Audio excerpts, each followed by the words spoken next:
can say that. Just want to tell you one thing, that do not be scared of long paragraphs. They all make sense. They all drop multiple hints at multiple places. I think we have been working like that only in all the questions.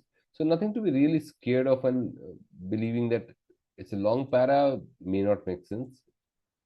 It will definitely make sense. Just keep reading. Okay. Question number 13. The question of in photography has lately become not non-trivial. We do not know what. Let's read it further. The prices for vintage prints. Vintage print is basically the first print from the negative. This has been explained. Those made by photographers soon after he or she has made the negative so drastically in 1990s that one of these photographs might fetch 100 times as much as non-vintage print of the same image. Okay, can we solve this? So drastically that in 1990s, one of these photographs might fetch 100 times more than the non-vintage print. So the prices have actually shot up. One second. Shot up, right? So the prices have shot up. That means ballooned, not weakened, not varied.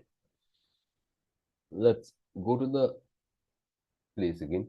Prices for the vintage prints so drastically ballooned means shot up in 1990s that one of these photographs might fetch 100 times as much as the non-vintage prints of the same image. It was perhaps only a matter of time before someone took advantage of to peddle is to sell newly created vintage prints for profit. Okay, it's a matter of time before someone took advantage of this. What is this? Ambiguity? You may be prompted by this word, but nothing ambiguous about it. Now, the question says ambiguity or discrepancy or duplicity, which may be the correct one.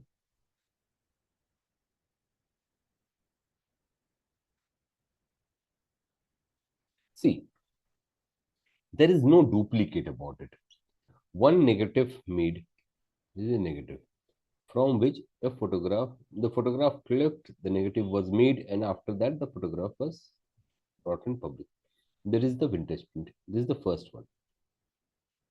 And after that, this negative can be used 100 times to make 100 odd photographs. So there is nothing like duplicate. It is this print which they are chasing. Those made by the photographer soon after he or she made the negative. So this is costly. This balloon. So there was no duplicity. There is no duplicate. There is no ambiguity. There's discrepancy. Again, the catch here is nothing to do with the photograph. So I come to some other stance here. Discrepancy in the prices of these two. The vintage print and the prints later on rolled out. So the discrepancy of the prices. Newly created vintage prints for profit. Here we come. So the prices have shot up. So the people who are having ideas to make some booty out of it will use this discrepancy of price as an advantage to make profit. So going back to the first one, the question of this in photography has lately become non-trivial. Not the influence, not the style. Which one? Forgery. So let's read it again and I think we can make sense here. The question of forgery in photography has lately become non-trivial. Prices of the vintage prints so drastically ballooned in 1990s that one of the photographs might fetch 100 times as much as the non-vintage prints of the same image. It was perhaps only a matter of time before someone took advantage of that discrepancy to peddle newly created vintage prints for profit. Fine. Let's go to the next one.